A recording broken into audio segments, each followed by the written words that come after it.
the 6 degrees of Kevin Bacon. We've all heard of it, but tonight is the 6 degrees of Scott Chierepko. The year was 1987. I just enlisted in the Navy, and a great friend of mine from Newburyport, Massachusetts, that I grew up with, said, "You know what, Scott? My older brother, Steve, is in the Navy. He's been in for about 8 years now.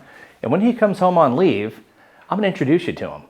He's going to have some great stories, give some good feedback, boot camp and all that." I said, "All right, great." Well, I never saw Steve until 14 years later.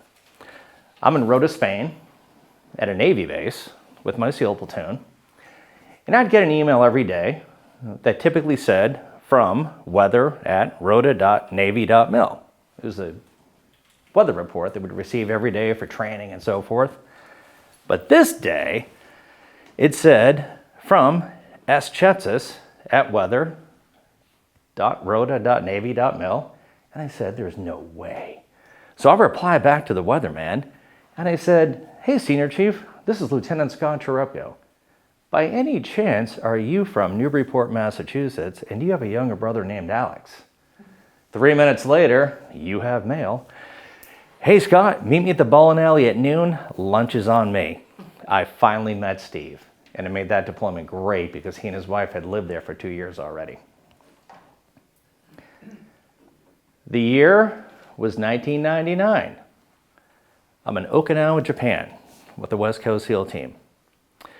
We've been there before, it's before 9/11.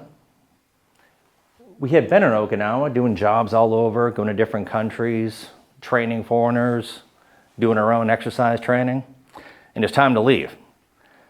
So we have to pack up all of our stuff in these big 8-foot by 8-foot pallets, get them ready at the airport. So we're just living out of a knapsack in the barracks with nothing else going on. So I'm bored. And I said, "You know what? I'm going to head down to the Post Exchange," which is really just a shopping mall at Okinawa, Kadena Air Force Base.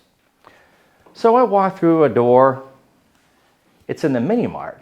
So you can just imagine walking and having all these aisles perpendicular to you with soda, chips, whatever, before you enter the big mall.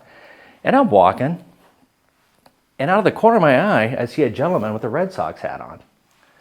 And I am so bored, getting ready to fly to this country and go home, that I say, "You know what? I'm going to turn around and make a friend," because I'm from the Boston area.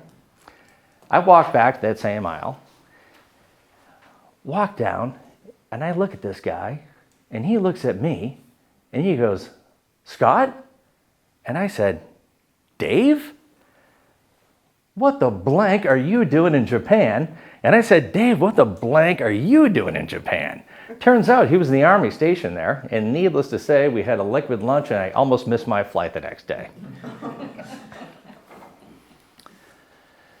The year was 2001. It was our 9/11 deployment. And we're deployed once again to Rota, Spain, with the mini subs, as some of you heard me talking about in my last presentation. And it was over the holidays. Our platoon had no spouses with us because we're on a combat deployment. But the unit, Naval Special Warfare Unit 10, which used to be in Rota, Spain, was manned by about a dozen SEALs and maybe 20 support people.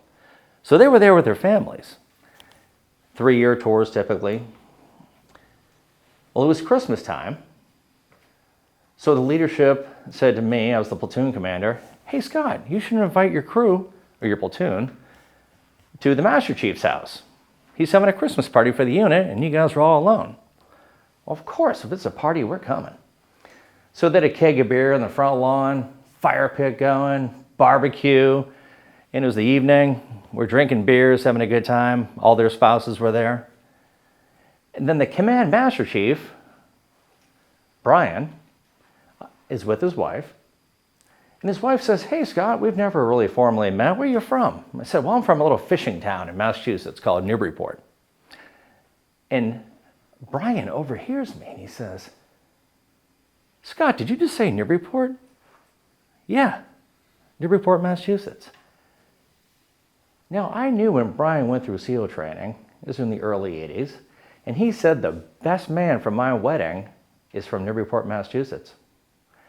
So being quick on my feet and having a few cocktails in me, I said to him, "Really? Is it Terry Welch?" He freaked out. Some background, in Newburyport, there's actually 4 of us that are Navy SEALs. Jack, who went through training in 1957, his son Tim, who's in my era, we're in high school together, and then Tim's older brother Terry, who didn't make it through, but he went through in the early 80s. So now Brian is freaked out going, "How did you know who my best man was?" I said, "Well, you want to talk to him?" He's now got pancake eyes. I pull out my cell phone. I call the Welch family in Newburyport. "Yes, Mrs. Welch, this is Scott. Yes, deployment's going good. But can I get Terry's phone number up in New Hampshire?" I call it. Terry, with his deep New England, northern New Hampshire voice, goes, "Scotty, you blank. How's deployment going? You killing people over there?" I'm like, "Listen, Terry, I'd love to talk, but I'm going to pass the phone to somebody." Brian is looking at me with the biggest eyes. I pass the phone to Brian, and he's speechless. He walks away into the darkness. 40 minutes later, Brian comes back with a tear in his eye, hands me the dead phone, and says, "Scott, you just changed my life. I've been looking for that man for 27 years, and you just solved it." Thank you very much, everyone.